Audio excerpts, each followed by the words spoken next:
es cómo se resolvían los conflictos jurídicos en Roma. Resulta que normalmente surgen conflictos entre las personas y esos conflictos entre las personas hay modos para poder resolverlos. Esos modos han ido cambiando con el tiempo y de eso es lo que vamos a hablar hoy. Vamos a identificar cuáles son los 4 modos que ha seguido la sociedad para poder resolver sus conflictos y cómo es que de esos 4 modos hay uno que implica la participación del Estado y ese es el que se va a utilizar inicialmente en Roma, todavía de una manera bastante primitiva, pero era el camino que tenían en aquel entonces para resolver los conflictos. Entonces, si no hay ninguna duda, si no hay ninguna inquietud, vamos a, vamos a avanzar con las acciones en Roma.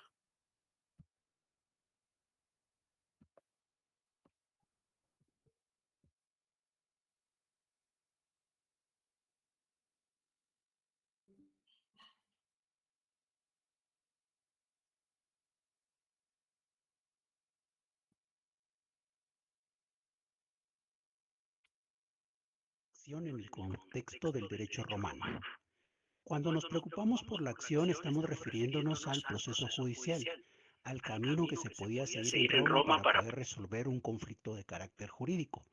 Antes de poder tratar propiamente el concepto de la acción, vale la pena estudiar cuáles son los modos que se han seguido por parte de la humanidad para poder resolver los conflictos jurídicos que ésta pueda tener.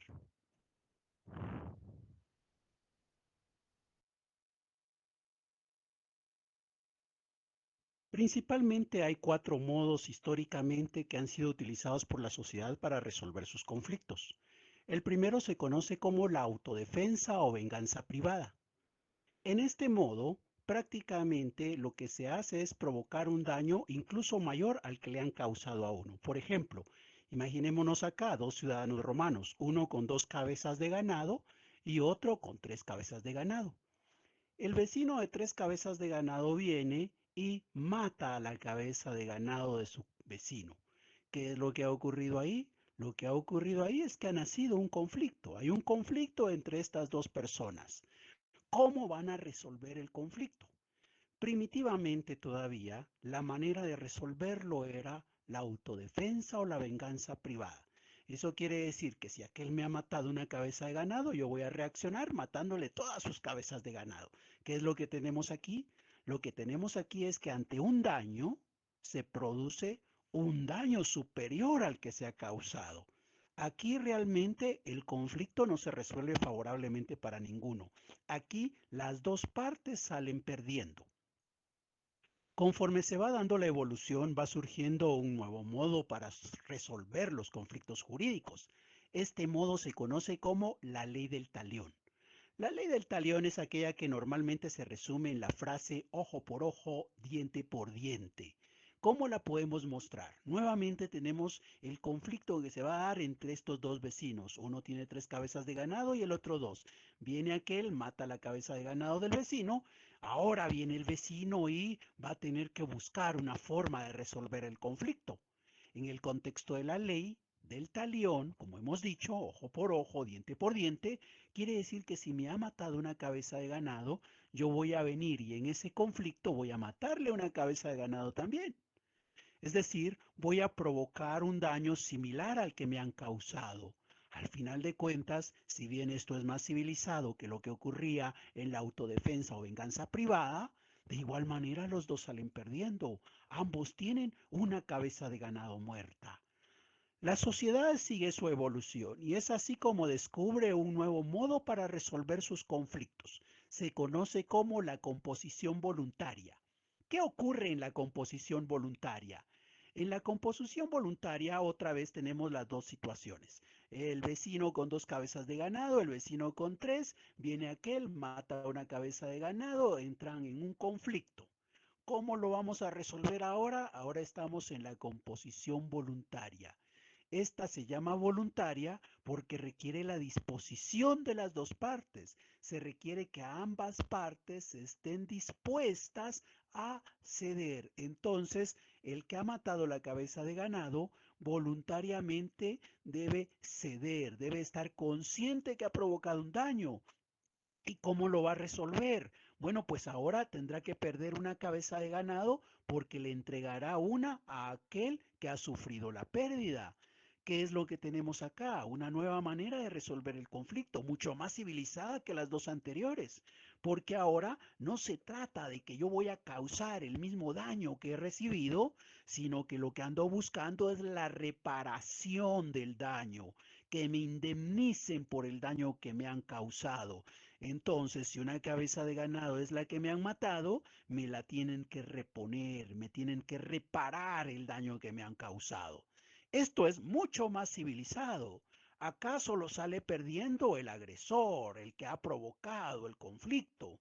Pero tenemos un problema de que estamos ante una composición voluntaria y requiere que ambas partes estén dispuestas a resolver el conflicto. En ese contexto existe la posibilidad de que aquel diga, no, yo soy bastante fuerte como para imponer mi voluntad y consecuentemente no estoy en la disposición de hacer ninguna negociación. Si ese fuera el caso, este conflicto no se puede resolver porque aquel individuo no va a reparar el daño que ha causado. Y es así como llegamos al cuarto modo para resolver los conflictos, que se conoce como la composición legal. Se conoce como legal porque ahora ya no es tanto la voluntad de las partes, sino la participación del Estado es la que va a hacer que esto sea de carácter obligatorio. Otra vez tenemos manifestado el conflicto, han matado una cabeza de ganado y entonces ahora ¿cómo lo vamos a resolver? Lo vamos a resolver con la participación del Estado. El Estado va a intervenir, el Estado va a venir y luego de que está investido de un poder especial, va a despojar a aquel de la cabeza de ganado para reparar el daño que ha causado. Aquí ya no cuenta la voluntad de cada quien. Aquí lo que es determinante es el papel del Estado. No importa si aquel quiere o no quiere, la coacción que ejerce el Estado lo va a obligar a tener que reparar el daño causado. El Estado interviene en la resolución de los conflictos que se dan entre los ciudadanos. Ahora que ya hemos visto los modos en que se resuelven los conflictos, nos podemos dar cuenta también de otros elementos. Definitivamente estamos ante un conjunto de normas, pero así como hay normas que lo que hacen es declarar o reconocer un derecho para la persona, van a haber normas que van a señalar el camino que se debe seguir para restituir un derecho o para por lo menos cesar la amenaza que alguien puede estar viviendo. En ese contexto, todas las normas jurídicas las podemos clasificar entonces. Hay unas normas jurídicas que se encargan de determinar derechos y obligaciones. Hay normas que reconocen derechos y hay normas que imponen obligaciones. Esas normas que reconocen o imponen obligaciones que no tienen que ver con el ámbito procesal se van a conocer como normas sustantivas. Mientras que las normas que nos señalan el camino que tenemos que seguir para poder resolver un conflicto jurídico son normas que vamos a denominar adjetivas o procesales. Por ejemplo, la norma que está protegiendo la propiedad que tiene aquel individuo sobre sus cabezas de ganado es sustantiva. Es una norma que declara, es una norma que reconoce un derecho que tiene una persona sobre los bienes que le pertenecen.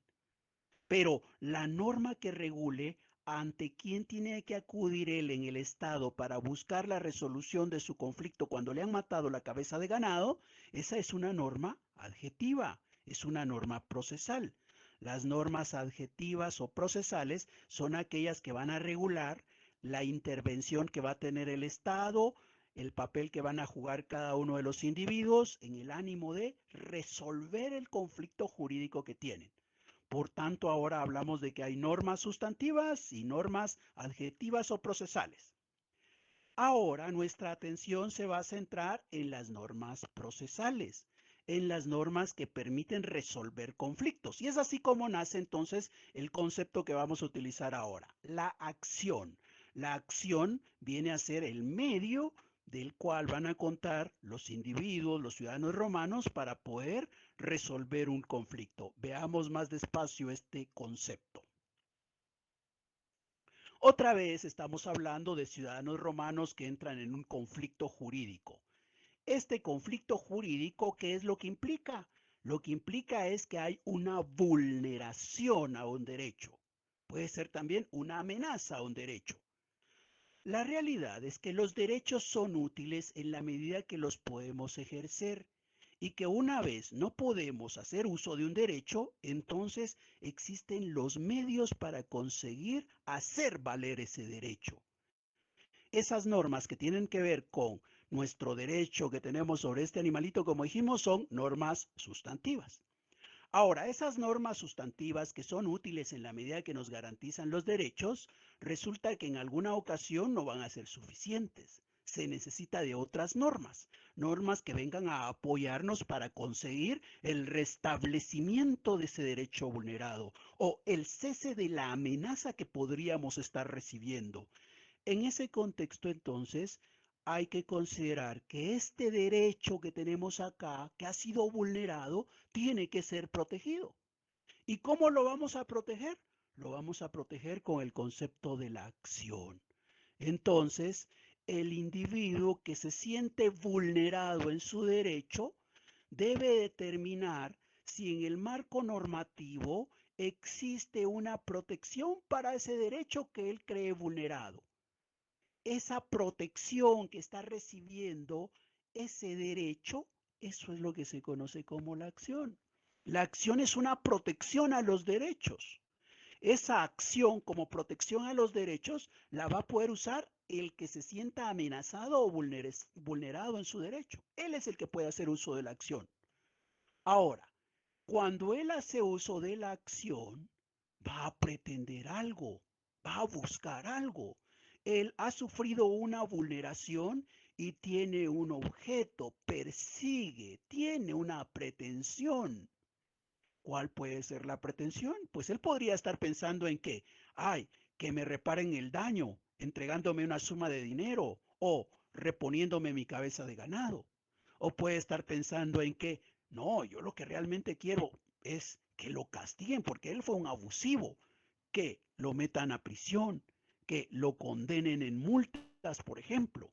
Es decir, cuando hace uso de la acción, tiene una pretensión, tiene un propósito, tiene un objetivo.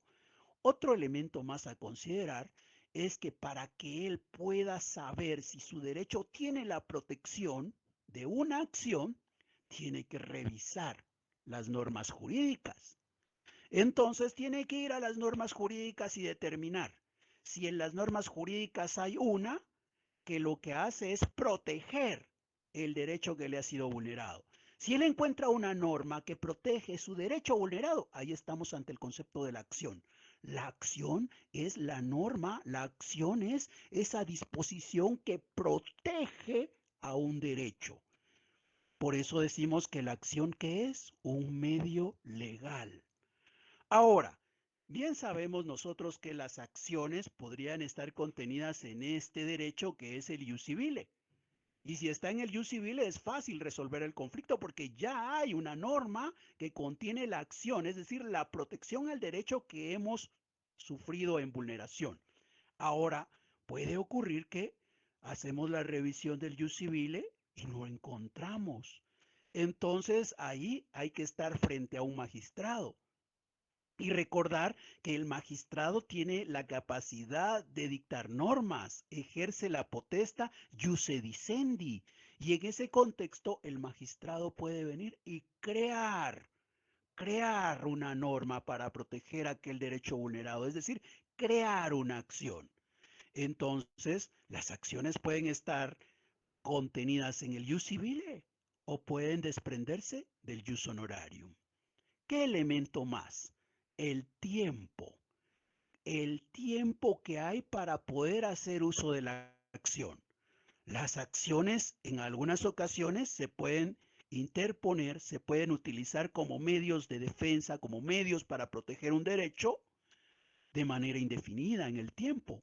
Y hay otras en donde hay un plazo para ejercerlas. Si no hay tiempo, es una acción perpetua. Generalmente las acciones civiles eran perpetuas, se podían utilizar en cualquier momento, mientras que las acciones honorarias eran temporales. Solo había un plazo para poder ejercerlas. Entonces hemos visto que la acción la va a utilizar el que se siente amenazado o vulnerado en su derecho, siempre y cuando esté contenida en el marco normativo, que puede ser ius civile o ius honorarium, y lo hace con una pretensión y dentro de un tiempo. ¿Y todo esto qué le va a permitir? Iniciar aquel procedimiento que va orientado a resolver el conflicto jurídico. Por eso es que podemos ir avanzando en la definición de acción diciendo que la acción es el medio legal con que cuenta un ciudadano romano para poder acudir ante una autoridad con el ánimo de resolver un conflicto jurídico. Podemos decir que la acción es el medio legal con el que se protege un derecho para poder conseguir su restitución ante una autoridad en un procedimiento civil. Así es como podemos definir la acción. La acción en ese contexto entonces podemos decir que tiene algunos elementos. Tiene un elemento material y tiene un elemento formal. El elemento material de la acción es el derecho que la mueve, es decir, aquella amenaza, aquella vulneración que se sufrió y que mueve a la persona a buscar el apoyo de una entidad estatal. Eso es la acción. La acción en cuanto a su elemento material. El elemento material es ese derecho subjetivo, diríamos ahora, que tiene el individuo para poder acudir ante la autoridad y conseguir la resolución del conflicto. Pero también tiene un elemento formal. ¿Cuál es el elemento formal? El acto. El acto de presentarse ante la autoridad para poder reclamar o para poder pedir que le apoye en la solución de un conflicto de carácter jurídico. Por eso es que como la acción se puede entender como un acto, como ese acto que permite abrir esa obra de teatro que se conoce procedimiento, como la acción viene a ser el primer paso que damos para recorrer ese camino llamado procedimiento que nos permite resolver un conflicto, entonces a quien hace uso de la acción le vamos a llamar actor o demandante. Actor solamente es el que siente una amenaza o una vulneración en su derecho y acude ante la autoridad haciendo uso de un medio legal o jurídico. No es la otra persona. La otra persona que es el demandado. El demandado y el actor son las dos partes que tendrán que resolver su conflicto ante una autoridad de Roma. Entonces, aquí las acciones se pueden clasificar. Hay tantas acciones como derechos vulnerados puedan haber. Entonces, el derecho reconoce normas jurídicas de donde se desprenden derechos para los ciudadanos. Cada uno de esos derechos podría sufrir una vulneración. Para cada uno de esos derechos, para cada uno de ellos debiera existir una acción.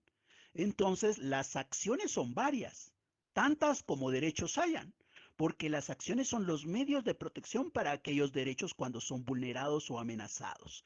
Entonces, todo ese conjunto de acciones que nacieron para proteger a todos aquellos derechos que se tenían en la época de Roma se pueden agrupar, se pueden clasificar. Podemos clasificarlas atendiendo el derecho que ha sido vulnerado. Y en ese contexto puede ser un derecho real, un derecho personal o una acción mixta.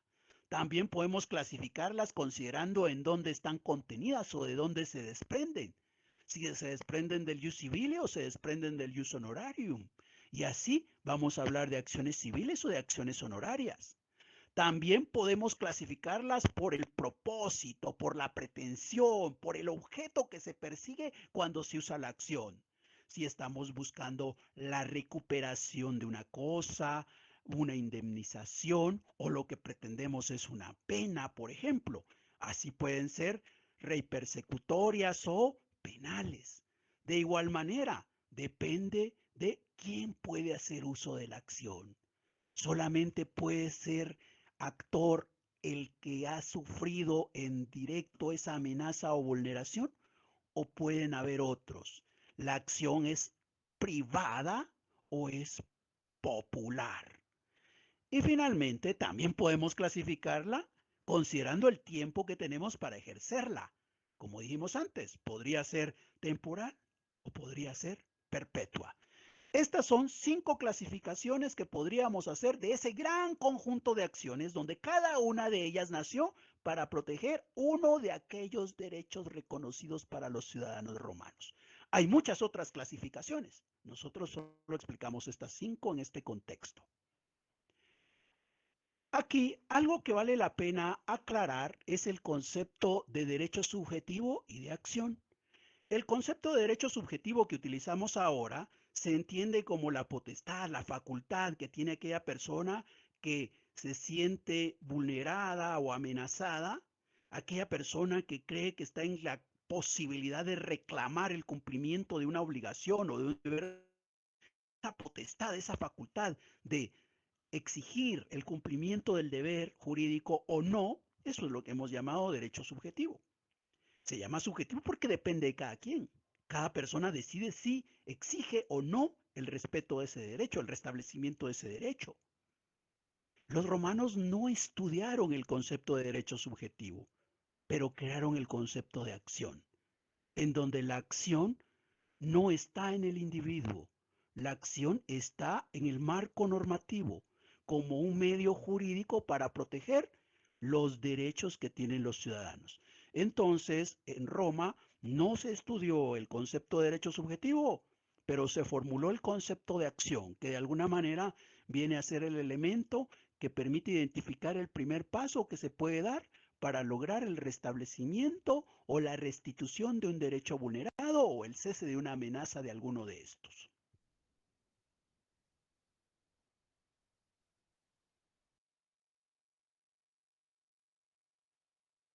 Entonces, la acción es el primer paso que damos para poder seguir un procedimiento judicial en Roma. Ahora, ¿cómo era el procedimiento judicial en Roma? El procedimiento judicial en Roma evolucionó, no siempre fue el mismo. Hemos hablado de que Roma se puede periodizar en 3 momentos: la monarquía, la república y el imperio. Para cada una de estas etapas existe una manera distinta de resolver los conflictos jurídicos. Ya antes vimos, hay 4 modos y esos 4 modos existen prácticamente desde que Roma se funda hasta que se da la desintegración del imperio. En ese contexto hay que considerar los procedimientos propiamente. El primer derecho que podemos reconocer en Roma es el que se conoce como el ius civile. Era un conjunto de normas que regulaban las relaciones de los ciudadanos romanos en la ciudad de Roma. Allá en la ciudad de Roma, cuando había un conflicto, se utilizaba las acciones de ley, las legis actiones. ¿Cuándo surgieron las acciones de ley? No hay precisión para saber en qué momento surgieron las acciones de ley. Se atribuye que en la época de la monarquía empezó a crearse este procedimiento. De lo que se tiene certeza es que cuando se emitió la ley de las 12 tablas, las 3 primeras tablas ya estaban orientadas a el procedimiento acciones de ley. Por tanto, podemos afirmar que cuando entra en vigor la ley de las 12 tablas, ya este procedimiento era parte de la vida jurídica de Roma. Las acciones de ley entonces probablemente surgieron en la monarquía y llegaron a estar vigentes hasta el año 17 antes de Cristo.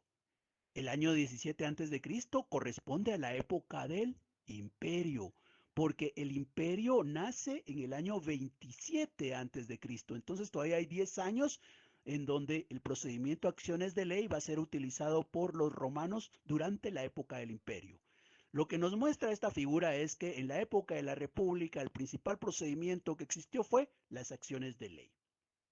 Ahora, Roma poco a poco se va a ir extendiendo y eso hace que entonces lleguemos a un momento en el cual tenemos un derecho que regula, un derecho que resuelve conflictos, pero en la ciudad de Roma y en la provincia. En la provincia no hay derecho, en la provincia no hay medios para restituir derechos y entonces eso hace que los magistrados poco a poco vayan creando el ius honorarium. Dentro del ius honorarium se va a crear un procedimiento para resolver los conflictos que se dan fuera de la ciudad de Roma. Ese procedimiento se va a crear a partir del año 130 antes de Cristo, en la época de la República. Ese procedimiento se va a conocer como el procedimiento formulario. El procedimiento formulario se va a caracterizar por ser el medio para resolver los conflictos jurídicos que hay en Roma, pero no en la ciudad, sino fuera de esta. Entonces van a coexistir. Para la ciudad está el procedimiento acciones de ley y para la provincia el procedimiento formulario.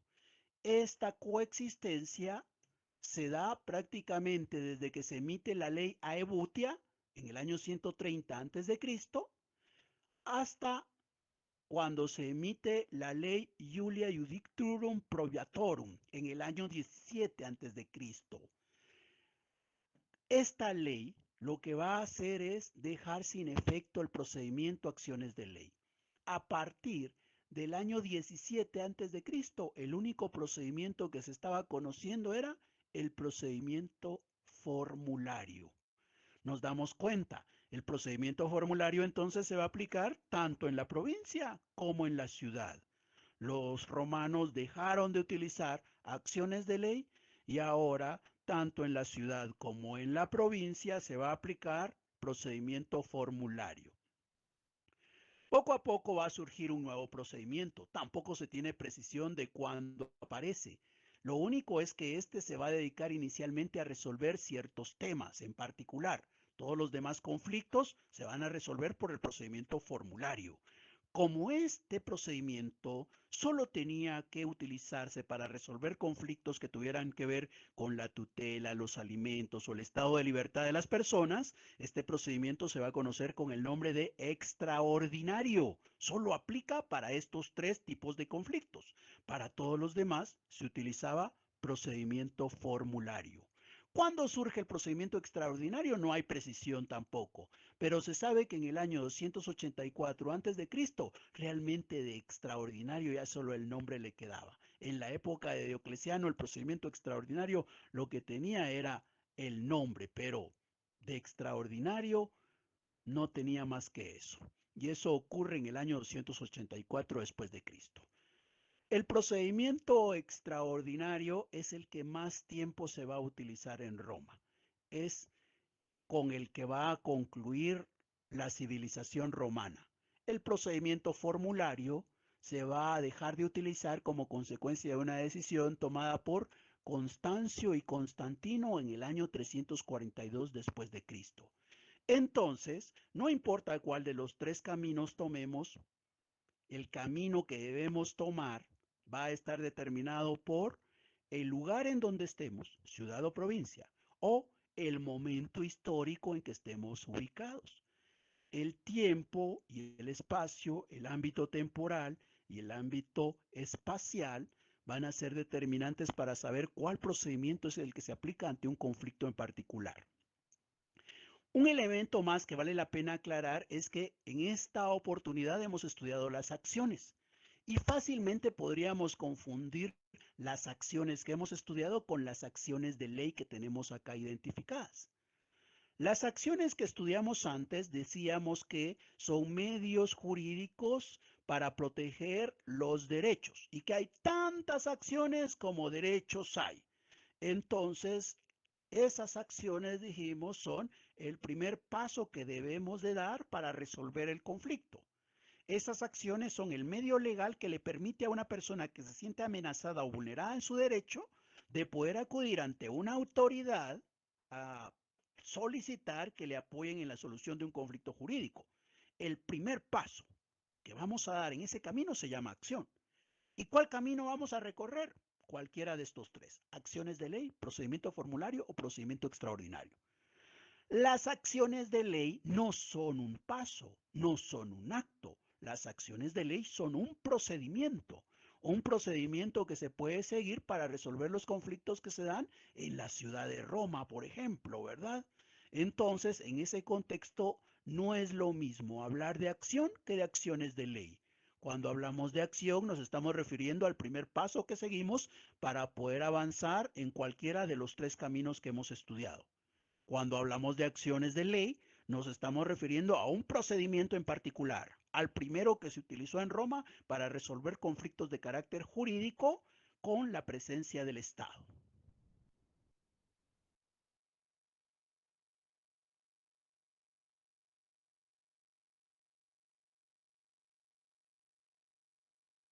Bien, entonces hemos estudiado la acción. ¿Alguna duda, alguna inquietud, algún comentario con relación a la acción? Disculpe, licenciado, ya no llegué a escuchar cuáles eran sus clasificaciones. ¿De qué? Las clasificaciones de la acción. ¿Cuáles escuchó? Porque de eso sí se habló bastante. De la temporal, la perpetua, de la privada y la popular, pero eran 5 y solo copié 2. Por el derecho que protege, Sí, exacto. por el objeto que se persigue,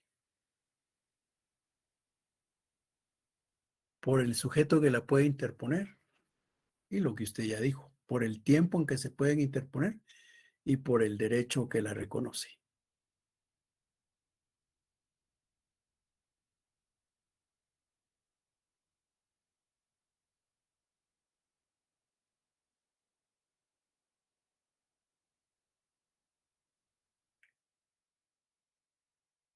¿Alguna duda?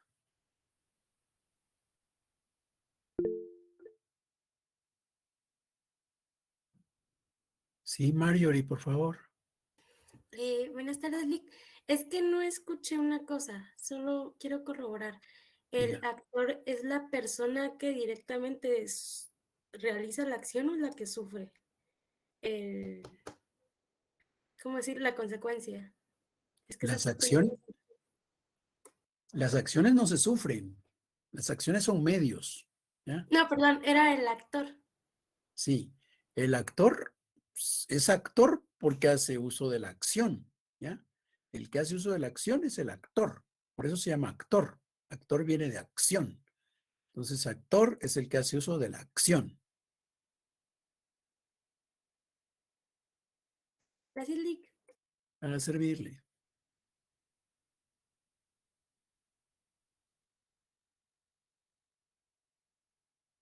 Bien, entonces no vayamos a creer que si nos preguntan quiénes son los actores, vamos a decir el magistrado, el juez, el demandado. No, actor solo es uno, el que hace uso de la acción, los demás no. Solo un actor hay. Bien, si no hay dudas, entonces, ¿qué hemos estudiado? Hemos estudiado la acción, conocemos cuáles son las clasificaciones de las acciones y luego hemos considerado que esa acción, siendo el primer paso para seguir un procedimiento que busca resolver un conflicto, pues esa acción como primer paso puede ser el primer paso de un procedimiento contenido en el ius civile, puede ser el primer paso de un procedimiento contenido en el ius honorario, o puede ser el primer paso de un procedimiento que ya es unificado del ius civile y el ius honorario, una época en la cual ya no existe la distinción entre ius civile y ius honorario. Bueno, entonces ahora vamos a centrar nuestra atención en el procedimiento que se conoce como acciones de ley o legis actiones. Y en ese esquema, insisto en que no es lo mismo las acciones que estudiamos al principio que el procedimiento llamado acciones de ley o legis actiones. La acción es un paso para iniciar cualquiera de estos procedimientos y las acciones de ley o legis actiones es uno de esos tres procedimientos, el más antiguo, el que existió prácticamente desde la época de la monarquía, que estaba contenido en el ius civile. Y como estaba contenido en el ius civile, podía ser utilizado únicamente por los ciudadanos romanos, porque eran los que eran protegidos por el ius civile. Bien, entonces vamos a estudiar las acciones de ley o legis actiones si no tienen ninguna duda.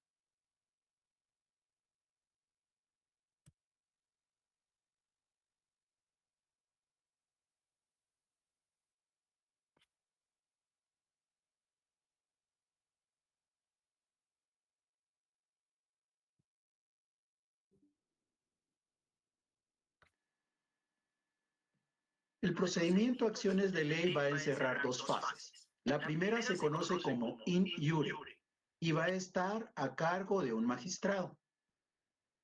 Es ante ese magistrado que se van a presentar los dos ciudadanos que están en conflicto. El magistrado va a conocer y dependiendo si haya una acción, va a trasladar el procedimiento a una segunda fase, la fase en judicio. La fase en judicio va a estar a cargo de un juez. Ese juez es un ciudadano particular que ha sido nombrado por el magistrado como juez para resolver este caso en concreto. Al hablar de las acciones de ley, hay que considerar que se pueden clasificar. Hay dos grupos, hay dos clases. Están las acciones de ley declarativas y las acciones de ley ejecutivas. Las acciones de ley declarativas van a ser procedimientos orientados a determinar si hay o no un derecho vulnerado, si hay o no una amenaza, mientras que los procedimientos, acciones de ley ejecutivos, van orientados a asegurar el cumplimiento, la realización de la decisión tomada en el procedimiento declarativo. Hay tres acciones de ley de carácter declarativo. La primera se conoce como acción de ley por apuesta o legis actio sacramento. Esta es la de carácter general. Se va a utilizar para resolver cualquier conflicto. No importa qué derecho sea el vulnerado, si es un derecho real o un derecho personal, el camino que queda para resolver el conflicto es una acción de ley por apuesta. En este procedimiento lo que vamos a tener es justamente las dos fases, la fase in iure y la fase in judicio. En la fase in iure, que es la que está a cargo del magistrado, se van a presentar las dos personas, los dos ciudadanos que están en conflicto. Van a darle a conocer el conflicto al magistrado. El magistrado va a escucharlos y ellos van a fingir una lucha física, un enfrentamiento físico. Cuando eso esté ocurriendo, el magistrado, utilizando una varita, va a decir que es el momento de hacer una apuesta. Van a tener que apostar. El valor de la apuesta puede ser entre 50 y 500 haces dependiendo de la cuantía que está en conflicto. Cada uno de los dos, el actor y el demandado, van a colocar una cantidad de dinero, la misma cantidad ambos. Así definida la apuesta, el magistrado les va a encargar que se presenten ante un juez, quien es el que va a resolver el conflicto. Estaríamos en la fase in judicio. El juez va a escuchar los alegatos, va a recibir las pruebas que puedan tener y va a tomar una decisión. Pero la decisión del juez es sobre quién es el que gana la apuesta. Obviamente, el que gane la apuesta gana el procedimiento. La otra acción de ley de carácter declarativo se conoce como legis action per judicium arbitrarium postulatium, que implica una acción de ley por disposición de juez o árbitro. Esta no es una modalidad que pueda aplicarse de manera general. Esta es para ciertos casos en particular, no es un procedimiento general. Este procedimiento era válido fundamentalmente cuando lo que está en discusión es la división de bienes. Por ejemplo, si se trata de la división de los bienes de una herencia entre los herederos instituidos, lo que corresponde es seguir este procedimiento. En este procedimiento se van a presentar ante un magistrado y el magistrado va a trasladar el procedimiento a la fase en judicio para que sea un juez el que determine qué es lo que le corresponde a cada quien. En este procedimiento no hay apuesta, no se finge una lucha, no tiene tanta ceremonia, no tiene tanta solemnidad como el de la acción de ley por apuesta. Aquí solo tres tipos de conflictos fundamentalmente son los que se pueden resolver. El primero, el que tiene que ver con la división de los bienes de una herencia. El segundo, cuando hay un conflicto entre copropietarios que pretenden ponerle fin a la copropiedad y es menester que se defina qué porción del bien le queda a cada uno de estos. Y el tercero, cuando hay un conflicto entre vecinos porque no hay un acuerdo en cuanto a qué limita cada uno de los feudos de estos. Entonces, ese conflicto de linderos tendrá que resolverse siguiendo este procedimiento. El tercer procedimiento se conoce como legis actium per conditionem. Es una acción de ley por condición. Este procedimiento solamente se puede aplicar cuando se tiene en conflicto una suma cierta de dinero o la entrega de un bien bien identificado, de una cosa bien determinada. Solamente cuando hay un tipo de conflicto de esa naturaleza, entonces podemos proceder a seguir este camino. Por ejemplo, si hay una persona que ha entregado una suma de dinero a otra y aquella ahora no quiere devolverla, entonces es una suma cierta de dinero que se está reclamando y entonces, ¿qué procedimiento podemos seguir por ser una suma cierta de dinero o por ser una cosa bien identificada? El procedimiento legis actio per conditionem. Este procedimiento también va a buscar declarar si efectivamente existe esa deuda y consecuentemente, si existe, condenar a la persona a tener que entregarla. En los procedimientos ejecutivos de las acciones de ley tenemos dos. El primero se conoce como legis actium per manus in actione. Aquí lo que va a ocurrir es una acción de ley por aprehensión corporal. Como decíamos, este es un procedimiento que lo que busca es ejecutar una decisión tomada por un juez. En ese contexto ya se dio un procedimiento declarativo. El juez dijo que esta persona efectivamente tiene una deuda y ahora lo que corresponde es seguir un camino para que la sentencia se haga una realidad, para lograr la realización de la sentencia. Y en ese contexto, entonces, va a llevar, pasados 30 días, y aquel no ha cumplido, el que ha sido favorecido con la sentencia va a llevar al deudor ante un magistrado y va a manifestar que aquel no ha querido cumplir con la sentencia. Lo va a tomar del cuello, el magistrado le va a autorizar para que se lo pueda llevar. Por eso se llama aprehensión corporal. Le colocará la mano sobre el cuello, que eso es lo que significa manus in actium, y lo llevará a su casa. Lo tendrá allí 60 días como prisionero. Es una prisión privada en donde él va a estar. Y tiene la obligación de sacarlo a pasear 3 veces, cada 20 días al mercado, a la plaza. Y va a ir pregonando que él está en esa condición porque tiene una deuda y no ha cumplido. Si alguien se apiada de él y paga la deuda, quedaría liberado. Pero si nadie se apiada, la consecuencia es que después de los 60 días, el acreedor toma una decisión sobre la vida del deudor. El acreedor puede esclavizarlo o puede cortarle la vida, puede desterrarlo. Este procedimiento, como nos damos cuenta, es bastante primitivo. Si bien hay una participación del Estado, aquí, de alguna manera, la prisión es privada y es este individuo el que procede a la ejecución, tomando en consideración incluso la posibilidad de matarlo. La otra posibilidad de acción de ley de carácter ejecutivo se conoce como legis actium pignoris capione. En esta acción de ley lo que vamos a tener es la posibilidad de tomar bienes. Tomamos bienes del deudor. Entonces, en este caso, el acreedor va a la casa del deudor y aún en ausencia de él, pero con la presencia de testigos y obviamente con alguna autorización, va a poder entrar a esa casa y tomar los bienes que considere necesarios para saldar la deuda que le tiene. Este también es un procedimiento consecuentemente de carácter ejecutivo. Muchas gracias por su atención. Hasta una próxima oportunidad. Resuelve conflictos, pero en la ciudad de Roma y en la provincia.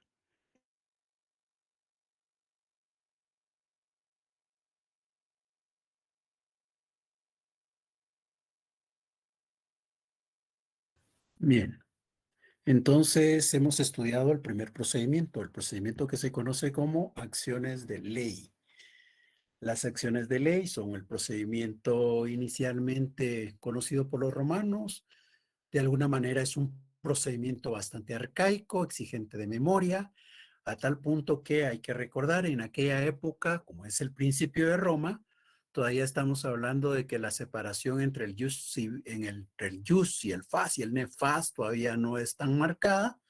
De ahí que son prácticamente los pontífices los que saben de derecho, los que saben de lo justo, y cuando los ciudadanos tenían un conflicto, pues iban con el pontífice y él les decía las fórmulas que tenían que aprenderse, y esas fórmulas eran las que después iban a tener que pronunciar ante el magistrado o ante el juez.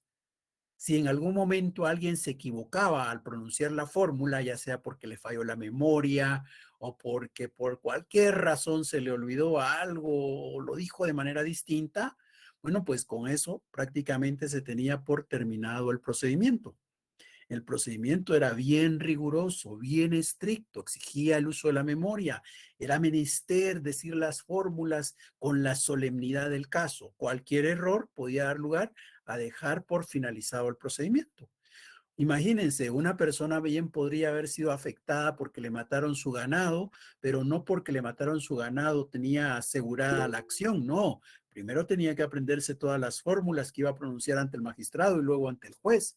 Y si se equivocaba, aunque fuera cierto que habían matado el ganado, ahí terminaba el conflicto, ahí se terminaba el procedimiento. Era bastante estricto, bastante complicado, bastante complejo para los ciudadanos romanos. Pero ese es el procedimiento que tenía, tanto para conseguir la declaración de un juez como para después conseguir la ejecución correspondiente. ¿Alguna duda, alguna inquietud?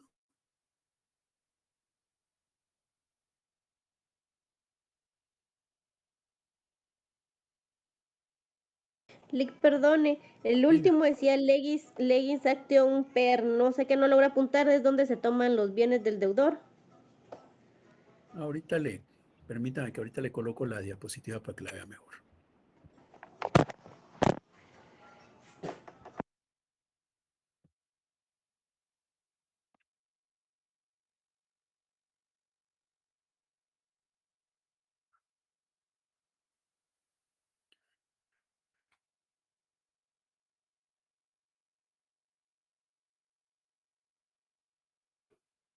Hay que recordar que esa legis actio per pignoriam captium solamente procede en ciertos casos, ¿verdad?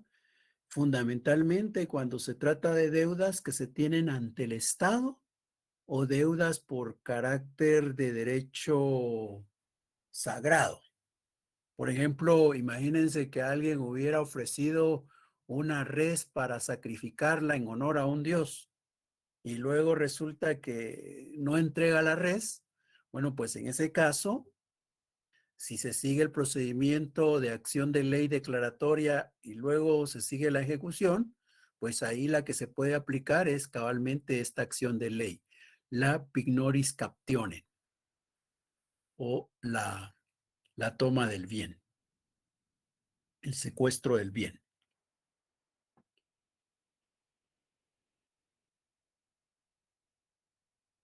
Bien, si no hay más dudas, entonces vamos a avanzar un poquito con el segundo procedimiento.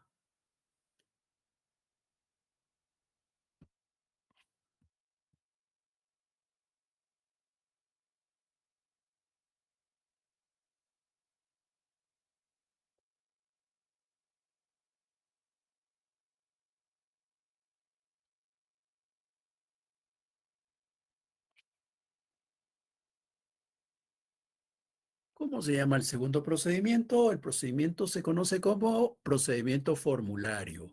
¿Por qué se le da el nombre de procedimiento formulario? Se le da ese nombre porque está basado en una fórmula, en un formulario.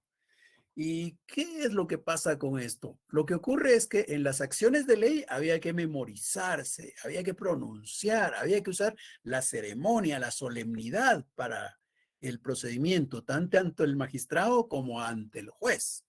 Ahora, ¿qué ocurre en el procedimiento formulario? Bueno, pues los magistrados vinieron y simplificaron aquel procedimiento que era propio para los ciudadanos romanos. Y dijeron, pues en el ius honorarium vamos a tener el procedimiento también para resolver conflictos para aquellos que no son ciudadanos romanos, pero lo vamos a hacer de una manera diferente, un poco más sencilla. No les vamos a exigir el uso de la memoria, no les vamos a exigir tanta solemnidad. Aquí lo importante va a ser que el magistrado tome nota de los planteamientos que hacen aquellas personas y eso lo va a hacer en un par de tablillas, donde una tablilla le quedará a cada una de las partes. En esa tablilla va a escribir el magistrado lo que le están planteando las partes y le va a entregar una copia a cada una de las partes. Es decir, simplificaron ese procedimiento, pero esto no podía ser usado en la ciudad de Roma. Esto solamente podía ser usado fuera de la ciudad de Roma. Esto solamente podía ser usado por aquellos que no eran ciudadanos romanos. Entonces, veamos un poquito ese procedimiento. Este procedimiento formulario va a requerir de un momento, de una etapa introductoria. En esa etapa introductoria vamos a tener 3 intervenciones relacionadas con estas 2 personas. Aquí hacemos referencia a que estas 2 personas han entrado en conflicto, ¿verdad? Y lo primero que debe ocurrir es lo que se conoce como la ius vocatio. ¿Qué ocurre en la ius vocatio? En la ius vocatio, aquella persona que se siente agraviada, aquella persona que se siente amenazada o vulnerada en su derecho, va y le dice al presunto agresor que lo invita para que se presente ante un magistrado. Imagínense que mi vecino me ha matado mis cabezas de ganado, pues voy con mi vecino y hago uso cabal del ius vocatio. Entonces, ¿qué hago con la ius vocatio? Lo invito, le digo que tiene que presentarse ante un magistrado porque tenemos un conflicto. Esa invitación, que podríamos decir hoy una citación, esa invitación que se le hace por parte del afectado al presunto agresor, se conoce como ius vocatio. La esperanza es que aquel diga que acepta la invitación, ¿verdad? Y si acepta la invitación, pues no nos quedamos con eso, sino le pedimos que nos garantice que se va a presentar ante el magistrado. Aquí prácticamente nace un compromiso, ¿verdad? Yo lo invito, él acepta, nació un compromiso. Hay ahí un acuerdo. Aquel tendrá que presentarse. Tiene una obligación, pero como tiene una obligación, le pido que me garantice su cumplimiento. Y esa garantía se conoce como vadimonium cautio. La vadimonium cautio es esa caución, esa garantía que va a prestar el presunto agresado de que sí se va a presentar ante el magistrado por el conflicto. Y luego un tercer momento que se conoce como la edicto actionis. ¿Qué ocurre con la edicto actionis? En la edicto actionis ya viene el que se siente amenazado, vulnerado, el que se siente afectado en sus derechos, va a venir y le va a explicar al demandado, al presunto agresor, cuáles son los motivos por los cuales le ha hecho la invitación para llegar ante el magistrado. Bueno, con esto están listos ellos ya para presentarse ante el magistrado. Cuando se presentan ante el magistrado, ¿qué es lo que va a ocurrir? Cuando se presentan ante el magistrado, lo primero que debe pasar por parte de aquel que hace uso de la acción o que pretende usar la acción es reiterar el edicto actionis. Aquello que ya le dijo en su momento cuando lo fue a citar, cuando lo fue a invitar, ahora lo va a decir ante el magistrado. Va a rectificar el edicto actionis. Y luego, ¿qué es lo que procede? Lo que procede es un momento en el cual el magistrado, conociendo lo que aquel ha planteado, pues va a venir y va a tomar una decisión sobre si concede o no concede la acción. Si le dice sí, tienes un derecho vulnerado y el jus civile, el jus honorarium, por ejemplo, reconoce que tú tienes ahí un derecho que proteger y entonces te concedo la acción para que avances en este procedimiento. Te valido tu primer paso para que continúes en el procedimiento. Pero obviamente, antes de que aquel de esa consideración, antes de que el magistrado conceda o no conceda la acción, pues es importante antes escuchar a ese presunto demandado.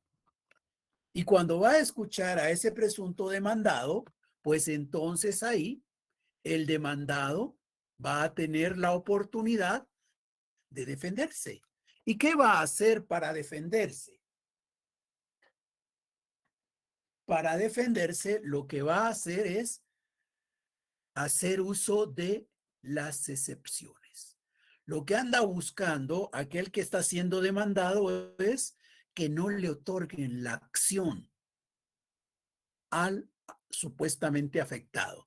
Debe buscar que no le otorguen la acción. Entonces, para que no le otorguen la acción, se va a defender.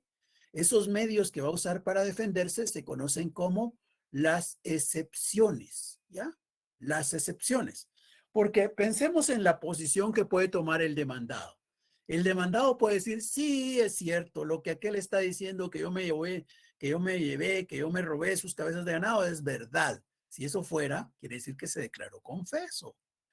Pero puede decir, no, yo no estoy de acuerdo con eso. Y nada más. Pero también podría decir, yo no estoy de acuerdo con eso y me voy a defender. Si se defiende, lo que va a hacer es uso de las excepciones. Las excepciones son medios de defensa. Medios de defensa basados en situaciones de derecho o de hecho, ¿ya? Ahí hay situaciones que tienen que ver con derecho o con hechos. Veamos algunos ejemplos. Imagínense que el vecino me llevó ante el magistrado y está diciendo que él me entregó 1,000 AES y que yo no se las he devuelto y por eso me ha llevado ahí. Entonces, 1,000 AES tengo que devolver. Y yo digo, vecino, pero si yo ya se las devolví, mire, aquí tengo un papelito en donde consta que usted firmó de recibido. Recibí 1,000 AES. Entonces, no me puede estar pidiendo que yo le devuelva algo que ya antes le entregué. ¿Ahí qué estoy haciendo yo? Defendiéndome. ¿Y qué estoy usando como defensa? Estoy usando como defensa un hecho. ¿Qué hecho? El hecho de haberle pagado, de haberle entregado el dinero antes. Entonces, eso es una excepción. Una excepción es un medio de defensa basado en situaciones de hecho, pero también puede ser basado en derecho. ¿Y cómo podría ser basado en derecho? Imaginémonos, solo imaginémonos, que no quiere decir que así haya sido, pero nos ayuda a entender que por ahí se tuviera una norma que decía que la persona que prestó dinero puede pedir que se lo devuelvan transcurrido un año. Pero si ha pasado un año y no pide el reintegro, ha perdido su derecho. Imaginémonos que eso dice la norma. Si eso dice la norma, entonces cuando estamos frente al magistrado le digo yo, vecino, pero usted dice que me entregó ese dinero en enero del 2021, ¿verdad? Sí, en enero del 2021 yo le di las 1,000 AES y usted no me las ha devuelto. Pero mire, hoy estamos en agosto 2022, estamos prácticamente 18 meses después, o más de 18 meses. Entonces usted ya perdió el derecho a pedirme que yo se lo devolviera. Hay una norma que dice que usted ya no puede requerirlo. Defendiéndome otra vez, eso es el uso de excepciones. Me estoy defendiendo y me estoy defendiendo con base a una situación de derecho. Entonces, esas son las excepciones, los medios que tenemos para defendernos frente a una acción, medios que pueden estar basados en situaciones de hecho o de derecho. Bueno, y el magistrado en su momento concederá la acción. Si concede la acción, pues viene otro momento, ¿verdad? Otro momento en el cual prácticamente vamos a tener que prestar una caución ambos. Tanto el actor como el demandado presentarán una caución. ¿Una caución orientada a qué? Una caución orientada a garantizar que se van a comportar conforme a derecho, que no se van a injuriar, que no se van a difamar, que van a actuar conforme a las normas que existen para regular los procedimientos. Eso es lo que se va a prestar, una caución en ese momento. Luego viene otro en donde ya el magistrado va a tener que crear ese documentito que hemos dicho, en una tablita para una parte, una tablita para la otra. Escribe el formulario en 2 ejemplares, uno para cada parte. Y en ese formulario va a escribir lo que él ha logrado captar de esa discusión que se está llevando ante él. Esa fórmula, ¿qué es lo que va a contener? Pues tiene dos grandes grupos de elementos. Uno son las partes principales y otras accesorias. Las principales porque siempre van a estar presentes, las accesorias porque son accidentales. Algunas veces van a estar en la fórmula y otras veces no van a aparecer. Veamos primero las partes principales. La primera está la Instituto Iudicis. En la Instituto Iudicis el magistrado va a venir y va a decir, de verdad que allí hay un conflicto entre ustedes dos y alguien lo tiene que resolver. Vamos a nombrar un juez. Pero el juez allá en Roma no era un funcionario público. El juez era un ciudadano particular, una persona como cualquier ciudadano, como cualquier persona en general, era el que iba a ser nombrado juez. Es algo así como que si viviéramos en Roma y dicen, usted el que está ahí, mire, usted lo consideramos un ciudadano ejemplar, honesto, responsable, así que a usted lo vamos a nombrar juez. Pero es juez para resolver este caso, no para resolver todos los casos, ¿ya? A alguien lo van a nombrar juez para resolver un caso en particular. Ese nombramiento, esa designación de un ciudadano para que resuelva un caso en particular, es la Instituto Iudicis. El magistrado nombrará entre todos los ciudadanos romanos a uno para que se haga cargo de resolver el conflicto entre aquellos. Instituto Iudicis. Luego viene la demonstratio. En la demonstratio lo que va a hacer el magistrado es dar a conocer el conflicto que existe entre estas partes principalmente y luego en la intentio la pretensión, lo que quiere cada uno de estos dos. Y luego va a contener la adjudicatio. La adjudicatio lo que implica es que el magistrado, que si es funcionario público, le va a decir a aquel ciudadano que ha nombrado como juez que lo faculta para que pueda adjudicar. ¿Y cuándo va a poder adjudicar? Va a poder adjudicar cuando hayan conflictos en los que tiene que entregarle bienes a las partes. Por ejemplo, imaginémonos si se trata de una herencia.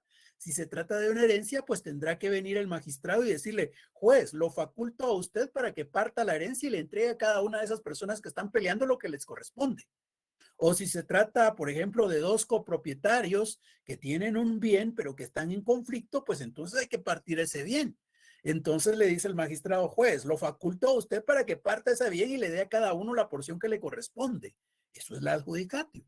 O de repente otro ejemplo podría ser que hay dos vecinos que tienen un conflicto de linderos porque uno dice, no, la línea límite está acá y el otro dice, no, está para allá. Bueno, pues ahí hay un proceso, un conflicto que hay que resolver y le dice el magistrado al juez, juez, venga y lo faculto para que usted trace la línea y les diga qué le toca a cada uno de estos dos. Eso es la adjudicatio, la facultad que le da al juez para que haga la entrega, la determinación de los bienes que le corresponden a cada quien. Y luego tiene la condemnatio. La condemnatio es la condena, la facultad de condenar. Obviamente, siendo un particular, ¿verdad? Él no tiene por qué fijarle penas o sanciones a las personas. Sin embargo, un funcionario público, magistrado, va a venir y lo va a facultar para que pueda emitir una sentencia.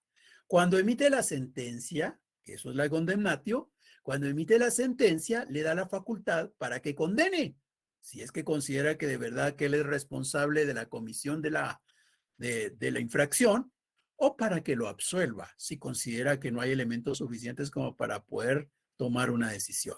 Entonces puede absolverlo o puede condenarlo. La facultad que tiene ese particular que asume como juez para poder condenar, para poder emitir sentencia que puede ser condenatoria o absolutoria, es la condemnatio. Y entre las partes accesorias está la exceptio, que es el uso de las excepciones. El magistrado va a escribir, y las excepciones que planteó el demandado son, y va a decir cuáles son. ¿Por qué es accesorio? Porque como dijimos antes, ¿verdad?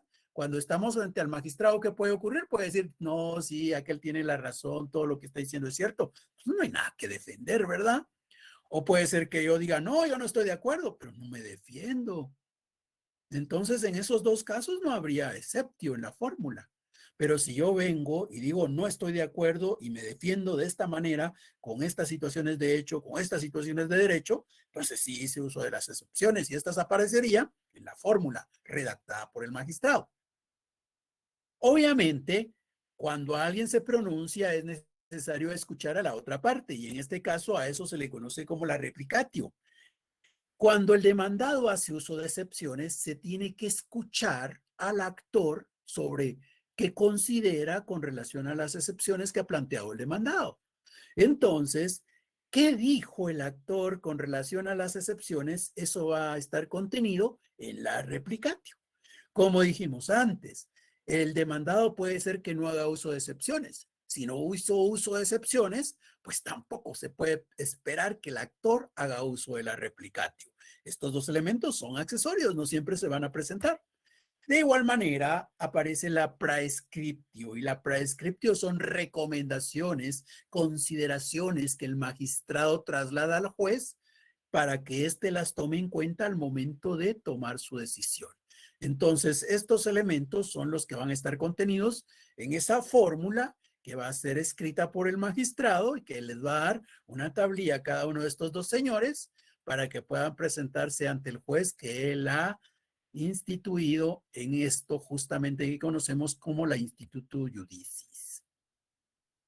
Bien. Por lo avanzado de la hora, nos quedamos con el contenido de la fórmula y no sé si tengan alguna duda, alguna inquietud.